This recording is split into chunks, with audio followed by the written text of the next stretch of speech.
आमचं किती वाटोळ केलं. ओ बघा ना ती समोरची माणसं, केवढा मोठा बंगला आहे हो त्यांचा. कधी एकादशी माहित नाही, कधी सोमवार माहित नाही, कधी आषाढी माहित नाही, तरी बघा ना भगवंतानं त्यांचं किती चांगले केलं. असा प्रश्न पडतो दादा. बोलत चला पडतो ना. असा प्रश्न आपल्याला पडला, याच्यात काय नवले. असा प्रश्न जगद्गुरु तुकोबारायांना देखील पडला होता.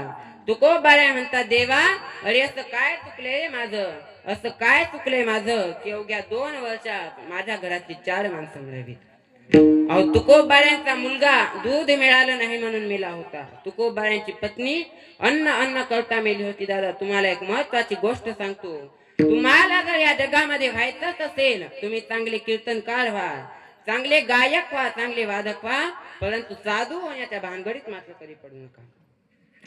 कारण साधू झाल्याच्या नंतर बायको मेली तरी म्हणावं लागतं, बरे झाले देवा निघाले दिवाळे दिवाळे, बरे या दुष्काळे पिढा गेली. साधू होणं सोपं नाही महाराज. आणि आताच्या काळामध्ये महाराज होणं पण एवढं सोपं नाही.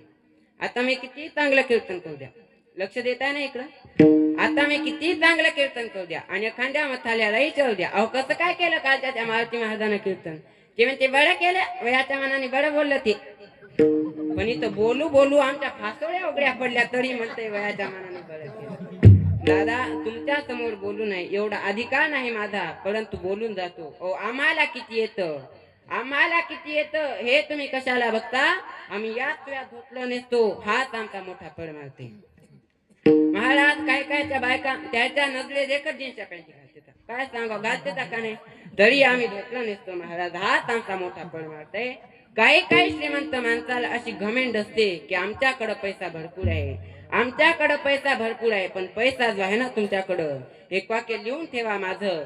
दौलत से आदमी को जो सन्मान मिलता है, दौलत से आदमी को जो सन्मान मिलता है वो उसका नहीं उसकी दौलत का होता है. पैशाने जी माणसाला किंमत मिळत असते दादा, ती तुमची किंमत नसते, तुमच्या जवळच्या पैशाची किंमत असते.